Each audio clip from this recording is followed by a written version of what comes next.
Hey guys, Yvette here. Welcome to Ola Creek. Today is day 8 of Community Vlogmas, and the question is, what is your most treasured memory?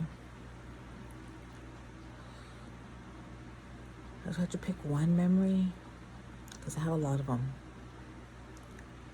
The memories of my children being born and growing up. Their milestones.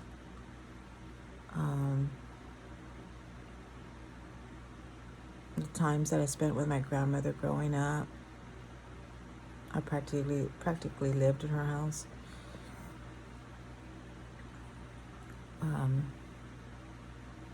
It's kind of difficult to pick just one memory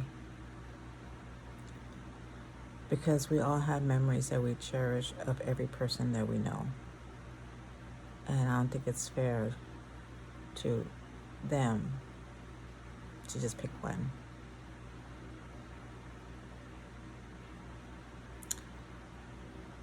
I treasure my memories of my family and my friends, and I don't know that there's one that sticks out more than the other. But I don't know if apparently if I have to pick one, I can't just pick one. I can't pick one. I mean, who can pick just one? It's like it's like the late commercial. You can't just have one. I can't. I just can't have one. But if anything, I guess my memories always go back to my grandmother and growing up and playing with her makeup, putting on her perfume, putting on face cream with her.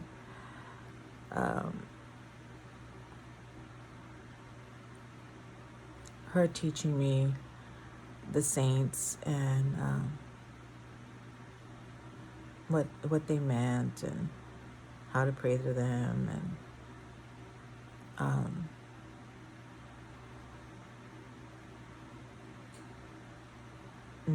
offerings and whatnot, those kind of things.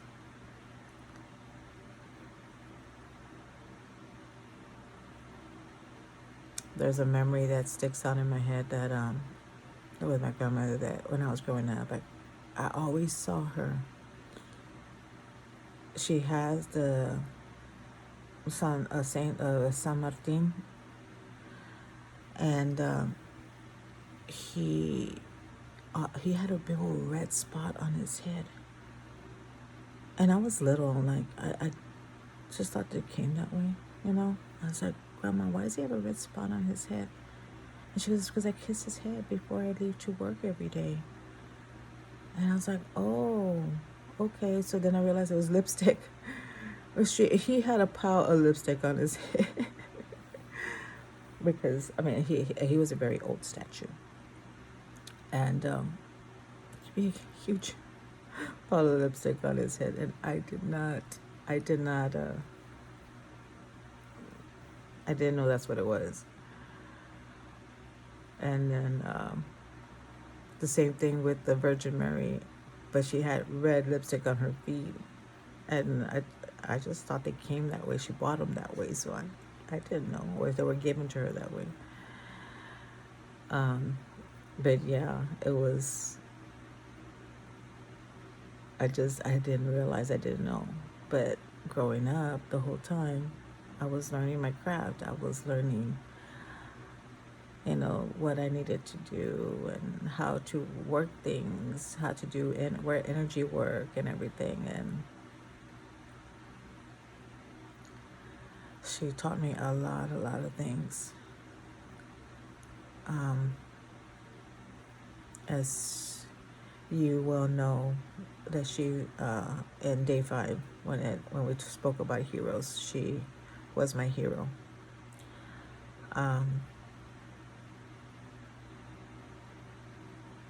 Now, as far as grandmas when most grandmas are like amazing cooks or whatnot. And she was a good cook, but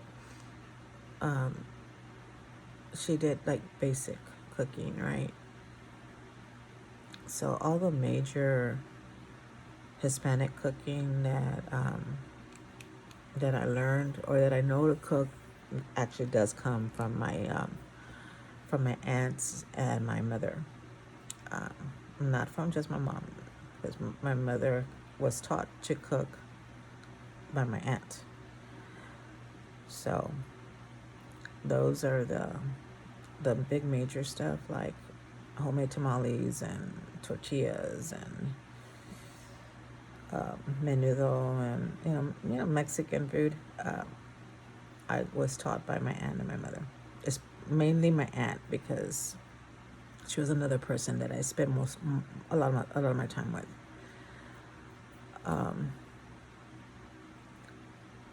And I had another aunt who taught me to bake.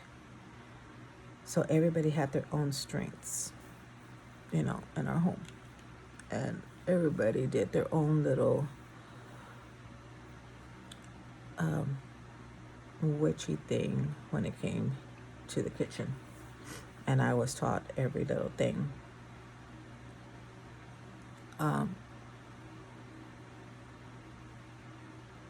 So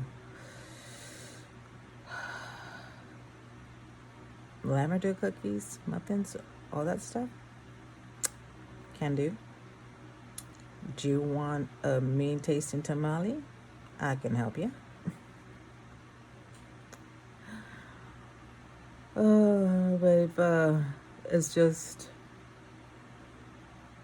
I don't know. But those are the memories I have.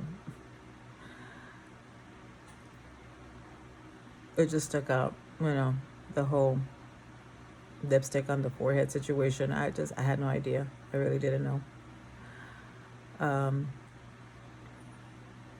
And with my kids, I remember, well, before I even get to my kids, let me tell you a story about my friends and myself. I've told you that I've had a really close friend from middle school. Growing up, my mother was very hard. She dropped us off at the mall and she told us to be ready at a certain time, and if we weren't ready, she wasn't going to pick us up. Mind you, the mall was across town. We lived in the north side, it was south, okay? Well, 9 o'clock rolled around, the mall closed, and we called her to pick us up, and she said, "No, I told you to be ready at this time, and you didn't. You're gonna have to figure your way to get home." There's just 3 teenage girls walking home in the middle of the night. Don't know how we got there. Thank goodness I have a sense of direction, okay? And I made it. We made it home. We made it home. We walked home. We walked across town to get her back home. It was ridiculous. But that's the kind of mom my mother was.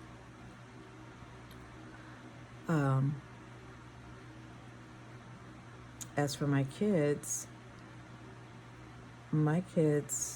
milestones were different because I have 2 of their special needs, and so they were a little delayed in doing some things. But just the first time they walked, they smiled, they giggled. Oh my gosh, I love a baby's giggle. Love it.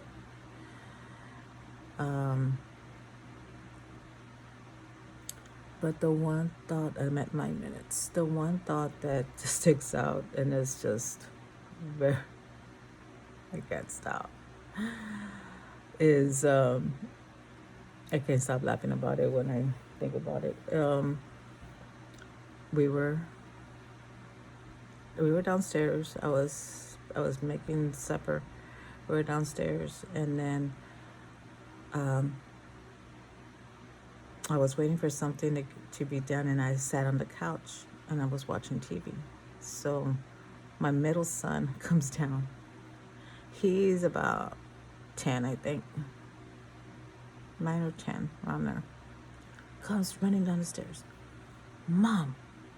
I'm like, what? I thought something bad happened, right? Because he just like was, like, you know, excited about the situation, right? And he was like, Mom. I'm like, what? He goes, when am I going to get pubes? I'm like, dude, like, really? You just came and asked me that? I'm like, Jade, you're not old enough yet, okay? Don't worry about it. I was like, oh, man. Okay. So he went back upstairs. I mean, that kid always comes out with some crazy things. When I have memories of my children, every once in a while, my other ones will floor me, but this one continuously surprises my ass all the time. Something that I don't even expect to fly out of his mouth comes out, and I'm just like, what? But yeah, that's it for day 8. What is your most treasured memory? I'll see you for day 9. Bye.